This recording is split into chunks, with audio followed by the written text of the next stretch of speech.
I've got a special guest with me now. This is Richard Gearhart, and he has got some tips for gig workers, all the gig workers out there. Thank you so much for being on the show.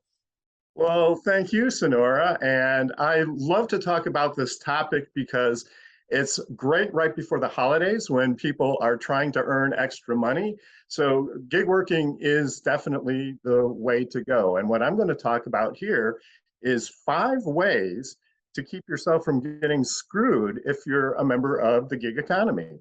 And even celebrities now are doing the gig thing, like Elijah Wood, the Snoop Dogg, Carol Baskin from Tiger King. They're all doing the gig economy, and it's really exploding. So here are 5 tips that you need to keep in mind if you want to be successful in the gig economy. And the first is to stay with established apps. So these are established apps like TaskRabbit, Uber, Grubhub, Upwork, Fiverr, and the reason why you want to stay with these 5 apps is number one, they get a lot of work. And number two, they help you get paid, which if you're in the gig economy is job number one, absolutely. The second thing that you want to do if you want to be successful in the gig economy is make sure that you know who's going to own the project. Now, you may be saying, well, Richard, that's ridiculous. Of course, the person who pays for the project owns it, but that's not necessarily the case. Bill Gates, when he was negotiating his contract with IBM to build the Windows software, put a clause in the contract that said he got to keep the Windows software, even though IBM had to pay for it. And that one decision made Bill Gates one of the richest people in the world right now. The third thing that you want to keep in mind is the scope, understanding what the scope of the project is. So, for example, I had a client once who came into my office and had a dispute with somebody who he hired on TaskRabbit. He hired somebody to paint a room, and he came home and the room was painted, but none of the trims was painted, none of the windows, the door, the baseboards.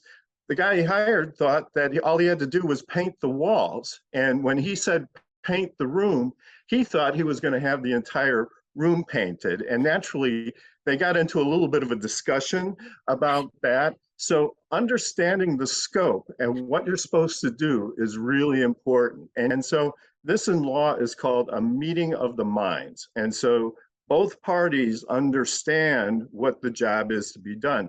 And the guy in the painting thing, that was a completely wrong meeting of the minds there, which is why they got into trouble. The fourth thing is to make sure that your job is funded before you start, right? So for most of the major gig apps like Uber, for example, you have to guarantee the work with a credit card before you start. Well, not every app is like that. There's a bajillion gig worker apps out there. And one of the things that the established apps are good at is making sure that you get paid. And so if you want to make sure that that gig is funded and you don't want to start work on the job before it's funded, because that can cause all sorts of problems and you may never get your money. And finally, the most important thing is make sure you understand the app rules, or if you're signing a contract, that that you read the contract and that you understand it. So I have had a client one time, and she worked for a small virtual assistance firm, and she was really liked by her boss, and they wanted to hire her full time. But because of the contract that she signed with a virtual assistant firm, she had a very hard time making the transition from gig worker to full-time employee. So those are the 5 things you need to keep in mind if you want to stay cool in the gig economy. Awesome. Those are some amazing tips. Thank you so much for sharing those with us. So, for folks who, really want to delve into this and find out more, how do they contact you? Best way to get in touch with me is through my website, and it's www.gearhartlaw.com. And I respond to every email personally, and I'd love to help anyone who needs help in this area. Wonderful. Well, thank you again so much for coming on this show. And yeah, we appreciate all the tips.